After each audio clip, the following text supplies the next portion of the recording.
আলোচনা কৰিম যে যিসকল লোক চাকৰি বা ব্যৱসায়ত নিয়োজিত হৈ আছে তেওঁলোকৰ ক্লাছ 10 বা 12ৰ এক্সাম আজিলৈ সম্পূৰ্ণ কৰিব পৰা নাই বা তেওঁলোকৰ কিছু ঘৰুৱা সমস্যাৰ বাবে তেওঁলোকৰ পঢ়া শুনা আধৰুৱা হৈ ৰৈ গ'ল। তেওঁলোকে যদি ভাবি আছে যে তেওঁলোকৰ আধৰুৱা শিক্ষা সম্পূৰ্ণ কেনেকৈ কৰিব পাৰি, এই প্ৰশ্নবোৰৰ উত্তৰ লৈ আজিৰ এই ভিডিঅ'টি আমি আপোনালোকৰ বাবে বনাইছো। আশা কৰোঁ ভিডিঅ'টি চাই আপোনালোকৰ সহায় হওক। তেন্তে আৰম্ভ কৰিছোঁ ভিডিঅ'টি।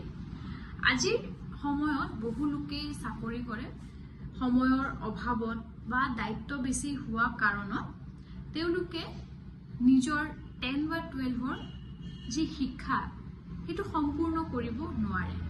কিন্তু এতিয়া চিন্তা কৰিব নালাগে, কাৰণ আপোনালোকে এটি নতুন সুযোগ বা দ্বিতীয় সুযোগ পাইছে, যিটো হৈছে আপোনালোকে কলেজ বা স্কুললৈ ৰেগুলাৰ প্ৰচেছত যাব নালাগাকৈ বা নোযোৱাকৈ আপোনালোকে নিজৰ যি 10 বা 12ৰ আধৰুৱা শিক্ষা সেইটো অনলাইন মাধ্যমৰ জৰিয়তে সম্পূৰ্ণ কৰিব পাৰিব। এই অনলাইন যি এক্সাম হয় সেই এক্সামটো অপেন বোৰ্ডৰ দ্বাৰা হয়। অপেন বোৰ্ড অনলাইন এক্সামৰ জৰিয়তে আপুনি আপোনাৰ আধৰুৱা শিক্ষা সম্পূৰ্ণ কৰিব পাৰিব। ইয়াত ৰেগুলাৰ স্কুল যোৱাৰ কোনো প্ৰয়োজন নাই, ধৰা বন্ধা নিয়ম নাই। অনলাইন মাধ্যমৰ জৰিয়তে আপুনি আপোনাৰ এক্সামটো সম্পূৰ্ণ কৰিব পাৰিব আৰু সেই এক্সামটো অনলাইন আৰু কম্পিউটাৰ বেছড এক্সাম হয়। কাম আৰু পঢ়া শুনা একে সময়তে কেনেকৈ সম্ভৱ, এই প্ৰশ্নটি আপোনাৰ মনত নিশ্চয় উদ্ভৱ হ'ব। তেন্তে কাম আৰু শিক্ষা একে সময়ত সম্ভৱ যদিহে আপুনি অপেন বোৰ্ড অনলাইন এক্সাম যদি আপুনি দিয়ে, তেতিয়াহ'লে আপুনি ৰেগুলাৰ বোৰ্ডত আহি ক্লাছ কৰাৰ প্ৰয়োজন নাই। আপুনি সকলোখিনি অনলাইন মাধ্যমৰ জৰিয়তে পাই যাব। যেনে আপোনাৰ ষ্টাডি মেটেৰিয়েলছ, এক্সামৰ বাবে যিবোৰ প্ৰিপাৰেশ্যন কৰিব লাগে তেওঁলোকে আপোনালোকক দি দিব, লগতে এছাইনমেণ্ট, এছেছমেণ্ট, এই সকলোখিনি অনলাইনৰ জৰিয়তে আপুনি পাই যাব। তেন্তে আপুনি নিজৰ সুবিধা মতে এই অনলাইন যি এক্সাম হয় সেইটো আপুনি সম্পূৰ্ণ কৰিব পাৰিব। লগতে অপেন বোৰ্ডত যিহেতু অনলাইন এডমিশ্যন হয়, আপোনাৰ ডকুমেণ্ট ভেৰিফিকেশ্যন হ'ব, অনলাইন প্ৰিপাৰেশ্যন হয় আৰু অনলাইন এক্সাম হ'ব। ইয়াৰ যি চাৰ্টিফিকেট হয় সেইটো গভ ৰেকগনাইজ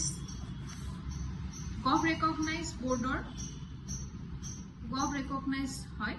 লগতে হায়াৰ এডুকেশ্যনৰ লগতে জব প্ৰমোশ্যন বা কেৰিয়াৰ গ্ৰোথত আপোনাৰ বাবে উপকাৰী হ'ব। এতিয়া কথা আহিছে যে কাৰ বাবে এই অপেন বোৰ্ড এক্সামটো বেষ্ট হয়। যিসকল লোকে প্ৰাইভেট ছেক্টৰত কাম কৰিছে, যিসকল গভ ছেক্টৰত কাম কৰি আছে, কণ্ট্ৰেক্ট এমপ্লয় হয় বা ফিল্ড ৱৰ্কাৰ বা নাইট ৱৰ্কাৰ হয়, তেওঁলোকৰ বাবে এই অপেন বোৰ্ডৰ অনলাইন এক্সামটো হৈছে বেষ্ট। তেওঁলোকে কোনো ধৰণৰ সময় বা যিকোনো ঠাইত তেওঁলোকে অপেন বোৰ্ডৰ যি অনলাইন এক্সাম হয় সেইটো দিব পাৰিব। সময় নাই বুলি পঢ়া এৰি দিব নালাগে, কাৰণ অপেন বোৰ্ড অনলাইন যিটো এনৰলমেণ্ট হয় সেই এনৰলমেণ্টৰ দ্বাৰা আপুনি আপোনাৰ যি আধৰুৱা শিক্ষা সেইটো সম্পূৰ্ণ কৰিব পাৰিব। আৰু প্ৰথমতে আপুনি চাব যে কোনো এখন অনলাইন বোৰ্ড এখন চিলেকশ্যন কৰাৰ আগত আপুনি চাব যে সেই বোৰ্ডখন গভ ৰেকগনাইজ হয়নে আৰু তাৰে চাৰ্টিফিকেট আপোনাৰ হায়াৰ ষ্টাডি বা আপুনি যিকোনো ক্ষেত্ৰৰ চাকৰি কৰি আছে তাত ভেলিড হ'বনে, এইখিনি আপুনি যেতিয়া বোৰ্ড এখন চিলেকশ্যন কৰিব তেতিয়া চাই ল'ব। লগতে চাকৰি কৰি থকা মানে আপোনাৰ শিক্ষা বা পঢ়া শুনা শেষ নহয়।